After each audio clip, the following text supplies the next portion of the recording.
The Diplomat, 12th of April 2024, warmth of conflict and peace in the vicinity of India and China. China has been engaged in a full-scale conflict with the Indian subcontinent, employing a variety of strategies, including debt traps, corrupt politicians, and loans to subjugate nations.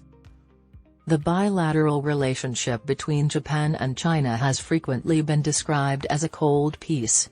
Consequently, these events have generated considerable upheaval in Japan's public sphere and strengthened the Japan-U.S. alliance, which this week witnessed a new phase with Prime Minister Kishida Fumio's state visit to the United States. However, economic relations have consistently been robust, characterized by Japanese firms' reliance on China to a certain extent and China's reliance on the Japanese market. The situation is different in India. Since 2020, there have been intermittent episodes of actual conflict, but none have been as protracted as China's tripartite challenge concerning Ladakh, Sikkim, and, indirectly, Arunachal Pradesh. In combat, personnel from both parties have perished. China has constructed a network of shelters, tunnels, and fortified villages. India has deployed 100,000 soldiers and developed its logistical infrastructure near the front lines. The Chinese government would be enraged by even Prime Minister Narendra Modi's visit to Arunachal Pradesh. This territory has belonged to India since the British drew the McMahon Line in 1914. Beijing constantly reminds India that it asserts sovereignty over the territory, as successive Beijing administrations have refused to recognize the 1914 delimitation. Thus, this is, at most, a warm serenity. To supplement its dwindling armament connection with Russia, New Delhi has increasingly turned westward toward the United States, France, and other nations, including Israel. At the same time, public opinion in India has followed Japan's lead. However, diplomatic ties between India and China have never entirely deteriorated. Unquestionably, India has implemented measures to mitigate the China risk in its society and infrastructure, including prohibitions on Chinese app development, rail construction, and procurement, the exclusion of Chinese telecommunications companies from Indian procurement processes, and the rejection of significant automobile investments by BYD and Great Wall Motors. This does not hold except for the overall trade and investment relationship. For the fiscal year concluding on March 31, 2022, bilateral trade surpassed $136 billion, accompanied by an enormous and escalating deficit of $100 billion for India. Indian exports plummeted, whereas Chinese sales to India continued to increase.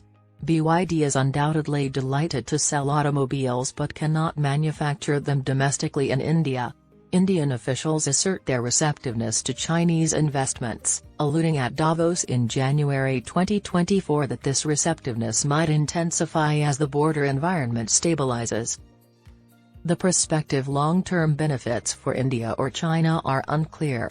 China appears to be emulating an ancient proverb in which a fox, unable to obtain appetizing grapes, declares them too sour anyway.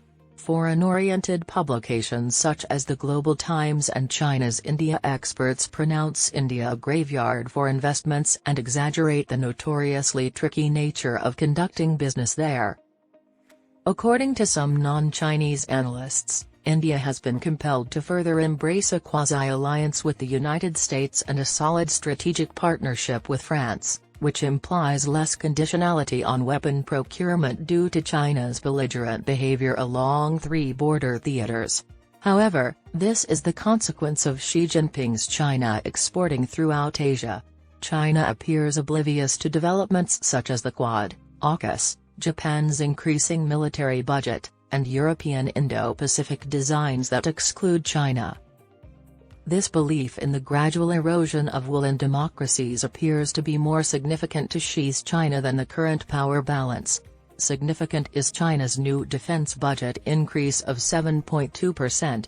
Although the real economy is expanding at a rate of less than 5% and experiencing gradual deflation in prices, Chinese military procurement is experiencing a prosperous year.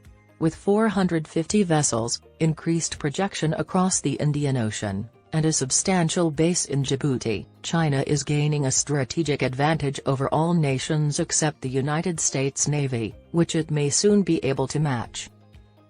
India's border situation may be even more critical due to several factors. First, China's erosion strategy, consisting of phony withdrawals followed by consolidation, has established indisputable facts. Second, it could be argued that China had even more leeway to advance for several years following March 2020. Even more glaring is the power disparity between the Indian and Chinese ground forces compared to their respective navies.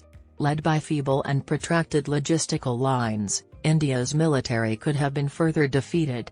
Such a humiliating defeat would have been catastrophic for a government dependent on the people's will and beset by an opposition poised to pounce.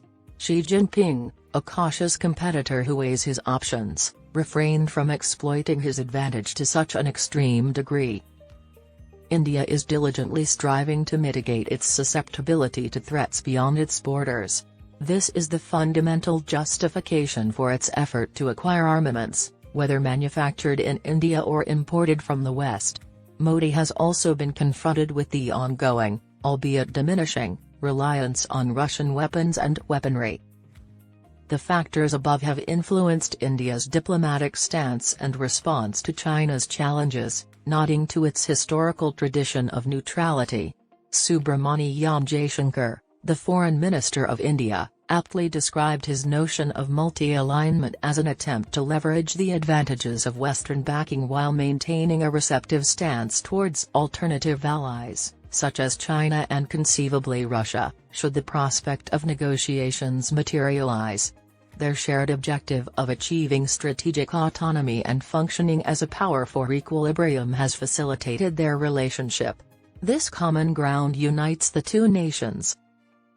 Additionally, multi-alignment maintains India's opportunities to influence the so-called Global South. Numerous nations, India being one of them, tend to characterize the Russian invasion of Ukraine as a conflict among Europeans. On the contrary, few countries will support India in a Himalayan conflict with China. Indeed, India rarely solicits explicit diplomatic assistance to support its stance concerning the border dispute. It is abundantly clear that it values its maneuverability above all else and would instead rely on concrete agreements with appropriate partners. However, India has effectively distanced itself from vocal allies like South Africa on crucial matters, including Gaza and the Red Sea. It has significantly contributed to the restoration of freedom of navigation. Furthermore, it has recently reduced its crude purchases from Russia, allegedly declining to convert to renminbi payments. Demonstrating its growing determination to collaborate with Asian allies to contain China's belligerent behavior, the Biden administration has formally acknowledged Arunachal Pradesh as an Indian territory for the first time.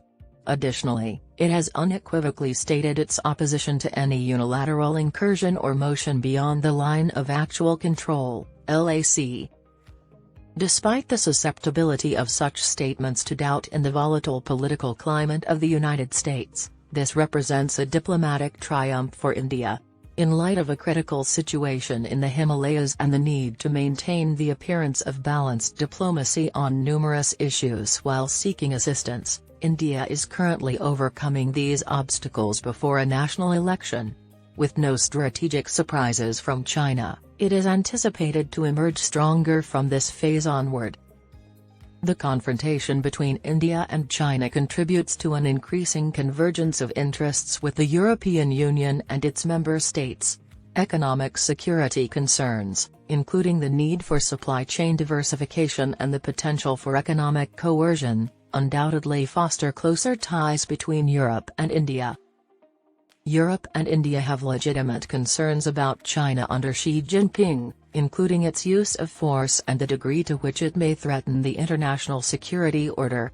The unanswered question for EU-India relations is how to convert this joint risk assessment into actual opportunities.